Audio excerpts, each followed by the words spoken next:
वेद शास्त्र शास्त्र संपन्न सदा संतुष्ट भारतीय संस्कृतिની વૈદિક પરંપરા वेद शास्त्र। पाप मोचिनी एकादशी। युधिष्ठिर महाराज ने भगवान श्री कृष्ण से फाल्गुन मास के कृष्ण पक्ष की एकादशी के बारे में जानने की इच्छा प्रकट की तो वे बोले, राजन, मैं तुम्हें इस विषय में एक पापनाशक उपाख्यान सुनाऊंगा, जिसे चक्रवर्ती नरेश अदानता के पूछने पर महर्षि लोमश ने कहा था। मानदाता ने पूछा, भगवान, मैं लोगों के हित की इच्छा से यह सुनना चाहता हूँ कि चैत्र मास के कृष्ण पक्ष में किस नाम की एकादशी होती है, उसकी क्या विधि है तथा उससे किस फल की प्राप्ति होती है। कृपया ये सब बातें मुझे बताइए। लोमश जी ने कहा, नृपश्रेष्ठ, पूर्व काल की बात है। अप्सराओं से सेवित चैत्ररथ नामक वन में, जहाँ गांधर्वों की कन्याएं अपने किंकरों के साथ बाजे बजाती हुई विहार करती है, मुंज घोषा नामक अप्सरा मुनिवर मेघावी को मोहित करने के लिए गई। वे महर्षि चैत्ररथ वन में रहकर ब्रह्मचर्य का पालन करते थे। मंजू घोषा मुनि के भय से आश्रम से एक कोस दूर ही ठहर गई और सुंदर ढंग से वीणा बजाती हुई मधुर गीत गाने लगी। मुनि श्रेष्ठ मेघावी घूमते हुए उधर जा निकले और उस सुंदर अप्सरा को इस प्रकार गान करते देख परवशी मोह के वशीभूत हो गए। मुनि की ऐसी अवस्था देख मंजू घोषा उनके समीप आई और वीणा नीचे रखकर उनका आलिंगन करने लगी। मेघावी भी उसके साथ रमण करने लगे। रात और दिन का भी उन्हें भान न रहा। इस प्रकार उन्हें बहुत दिन व्यतीत हो गए। मंजू घोषा देवलोक में जाने को तैयार हुई। जाते समय उसने मुनि श्रेष्ठ मेघावी से कहा, ब्राह्मण, अब मुझे अपने देश जाने की आज्ञा दीजिए। मेघावी बोले, देवी, जब तक सवेरे की संध्या न हो जाए तब तक मेरे ही पास ठहरो। अप्सरा ने कहा, विप्रवर, अब तक न जाने कितनी ही संध्याएं चली गई। मुझ पर कृपा करके बीते हुए समय का विचार तो कीजिए। लोमश जी ने कहा, राजन, अप्सरा की बात सुनकर मेघावी चकित हो गए। उस समय उन्होंने बीते हुए समय का हिसाब लगाया तो मालूम हुआ कि उसके साथ रहते हुए उन्हें 57 वर्ष हो गए। उसे अपनी तपस्या का विनाश करने वाली जानकर मुनि को उस पर बड़ा क्रोध आया।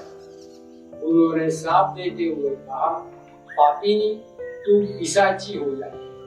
मुनि के शाप से दग्ध होकर वह विनय से नतमस्तक हो गई। विप्रवर, मेरे शाप का उद्धार कीजिए। 7 वाक्य बोलने या 7 पद साथ साथ चलने मात्र से ही सत्पुरुषों के साथ मैत्री हो जाती है। ब्राह्मण, मैं तो आपके साथ अनेक वर्ष व्यतीत किए हैं, अतः स्वामी मुझ पर कृपा कीजिए। मुनि बोले, भद्रे, क्या करूं? तुमने मेरी बहुत बड़ी तपस्या नष्ट कर डाली। फिर भी सुनो, चैत्र कृष्ण पक्ष में जो एकादशी आती है उसका नाम है पापमोचिनी। वह साप से उद्धार करने वाली तथा सब पापों का क्षय करने वाली है। सुंदरी, उसी का व्रत करने पर तुम्हारी पिशाचता दूर होगी। ऐसा कहकर मेघावी अपने पिता मुनिवर च्यवन के आश्रम पर गए। उन्हें आया देख च्यवन ने पूछा, बेटा, यह क्या किया? तुमने तो अपने पुण्य का नाश कर डाला। मेघावी बोले, पिताजी, मैंने अप्सरा के साथ भ्रमण करने का पातक किया है। अब आप ही कोई ऐसा प्रायश्चित बताइए जिससे पातक का नाश हो जाए। च्यवन ने कहा, बेटा, फागुन कृष्ण पक्ष में जो पाप मोचनी एकादशी आती है, उसका व्रत करने पर पाप राशि का विनाश हो जाएगा। पिता का यह कथन सुनकर मेघावी ने उस व्रत का अनुष्ठान किया। इससे उनका पाप नष्ट हो गया और वे पुनः तपस्या से परिपूर्ण हो गए। इस प्रकार मंजूषा ने भी इस उत्तम व्रत का पालन किया। पाप मोचनी का व्रत करने के कारण वह पिशाच योनि से मुक्त हुई और दिव्य रूप धारिणी श्रेष्ठ अप्सरा होकर स्वर्ग लोक में चली गई। भगवान श्री कृष्ण कहते हैं, राजन, जो श्रेष्ठ मनुष्य पाप मोचनी एकादशी का व्रत करते हैं, उनके सारे पाप नष्ट हो जाते हैं। इसको पढ़ने और सुनने से सहस्त्र गौदान का फल मिलता है।